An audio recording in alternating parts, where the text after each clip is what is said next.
Welcome to the deep dive. Today we're plunging into, a topic that's just about as old as human culture itself. Something that existed long, long before anyone wrote anything down. Absolutely. Before writing, before carving into stone, Yeah, think about it. There was always someone telling a story in every single culture, from every age. It's just universal. and that universality is really key here.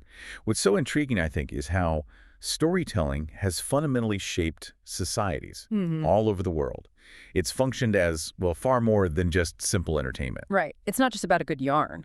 Exactly. When you look at the bigger picture, it's a primary way cultures preserve themselves, transmit values, Yeah. generation after generation. So less about just a thrilling tale and more like the blueprint of a culture. That's a great way to put it, yeah. Okay, so for this deep dive, we're drawing our insights from the material we have on storytelling and cultural traditions. Hmm.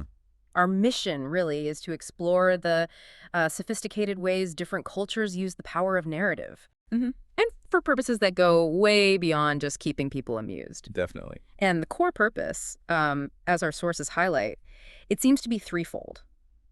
It's to entertain, sure, but also to inform and, crucially, to promulgate cultural traditions and values. Which brings up a fascinating point. Okay.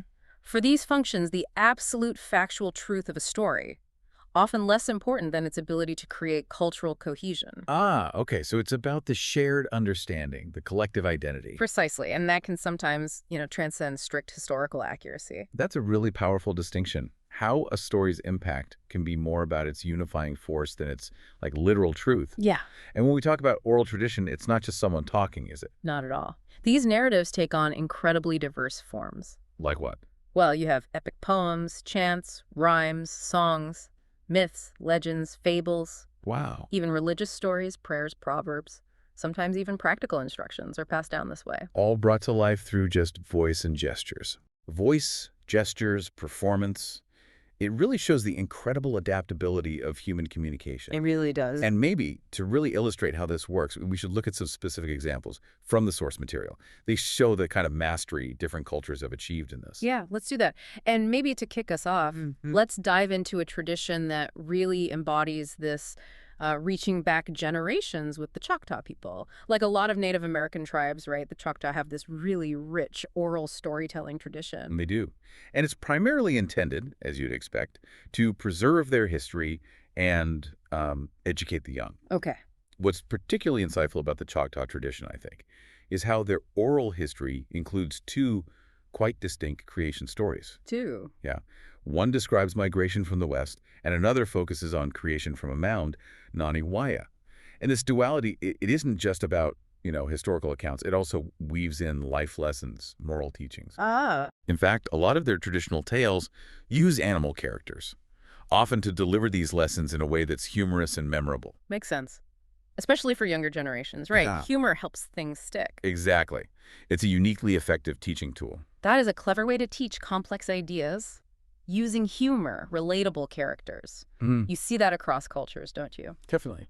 And speaking of unique links between language and ideas, let's maybe journey across the globe a bit to the native Hawaiian tradition. Okay. The Hawaiian word for story is mualelo, which is fascinating because it also means history, legend, and tradition. Wow. All wrapped up in one word. Yeah, and apparently it comes from two words, muo, which means succession, and olelo, meaning language or speaking. So a story is literally the succession of language. Exactly. It directly reflects its oral nature, right there in the word. That etymology just tells you so much about their worldview, doesn't it? It really does. And their stories, they cover such a range. From tales like the first Hawaiian being born from a taro root, Symbolizing that deep connection to the land. right, all the way to practical knowledge like navigation across vast oceans, passed down through stories. Incredible. And traditionally, these native Hawaiian storytellers, they were highly revered members of society, recognized for their mastery of history, genealogy. So real experts. Absolutely. Mm-hmm. And Hawaiian storytelling wasn't just spoken words either.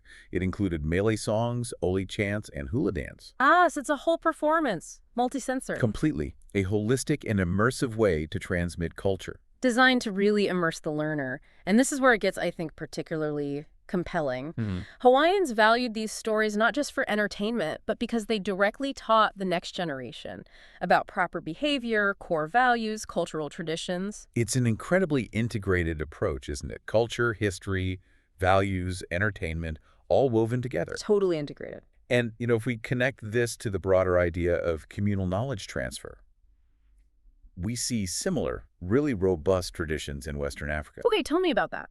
Well, in many parts of sub-Saharan Africa, traditionally, after the evening meal, the whole village might gather, often around a central fire, just to listen to the storyteller.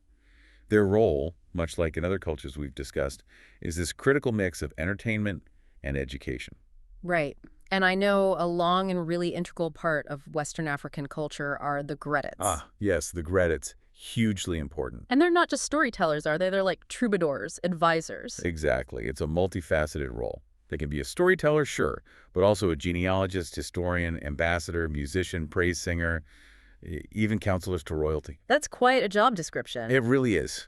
And some of the most famous stories they tell feature Anansi, the trickster spider. Ah, Anansi. I've heard of those tales. Yeah, they often carry these really layered moral messages. Clever stuff. And this raises an important point, doesn't it, about how knowledge isn't just preserved, but kind of institutionalized. That's a perfect word for it. The Greta profession is traditionally hereditary, passed down within families, from one generation to the next. Which provides powerful continuity. Hugely powerful. Yeah. And there are even formal griot schools for more structured training. Both men and women can become griots. Women are known as griots. So there's a formal system ensuring not just the stories survive, but the skill of telling them survives, too. Precisely. It makes it a true cultural institution, ensuring rigor and continuity. That sounds incredibly resilient. A really solid way to ensure accuracy over time. It seems to have worked for centuries. Okay, let's maybe turn now to the Jewish people and the Passover Seder. Right, another powerful example of ritualized storytelling. So on Passover, families celebrate the Exodus, right? The story of the Jewish people leaving slavery in Egypt. Mm-hmm. And the celebration itself centers around this storytelling ritual, the Seder, which actually means order. Order, okay. And during this ceremonial meal, the story of the Exodus is meticulously told. It's an oral tradition passed down through generations, specifically designed to educate the young about their history and faith. And there's an interactive element too, isn't there? Yes. A crucial active part involves the 4 questions, traditionally asked by the youngest children present who are able to ask. And these questions kind of kick off the storytelling. Exactly. They serve as the prompt, the impetus for telling the whole story. It effectively pulls the next generation directly into their history. They're not just passively listening. That's brilliant, making them active participants. It's a really smart, interactive teaching method embedded right in the ritual. Okay, and finally, let's talk about Ireland, the Sean Chai. Ah, the traditional Irish keepers of story, yes. They would travel around, wouldn't they, village to village? That's right.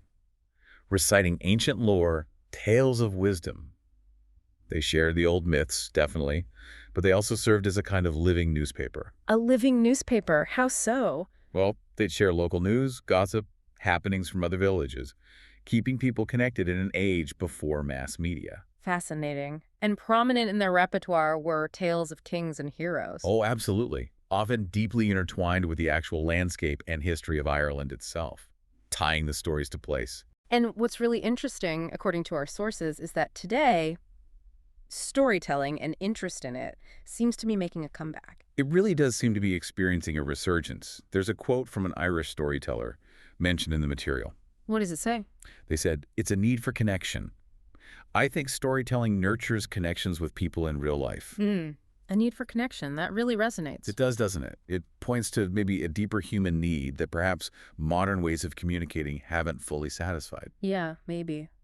So, thinking about all this, what does it all mean for us listening today? I mean, this deep dive, it's shown us that storytelling is just enduring, it's adaptive, it's truly essential, isn't it, across such different cultures? Absolutely. From the Choctaw and Native Hawaiians to peoples in Western Africa, the Jewish Seder, the Irish Shanche, it's everywhere. And performing this powerful dual role. Yeah. It entertains, but it's also preserving history, teaching values. And fostering that crucial cultural cohesion we talked about in really profound ways. It really circles back to that Irish storyteller's point, doesn't it? It does. That storytelling nurtures connections. in real life. It's not just about passing on facts or, keeping people occupied. It's about binding communities, binding individuals together. Through shared narratives, shared understanding. Yeah. So considering how integral storytelling seems to be to identity, to connection, here's maybe a final thought for you, our listeners. Hmm. What role do the stories that you hear or tell or even just consume, what role do they play in nurturing your own connections, your understanding of the world? That's a great question. Yeah, maybe think about the narratives that shape your own life, your communities, and perhaps maybe even consider sharing one yourself.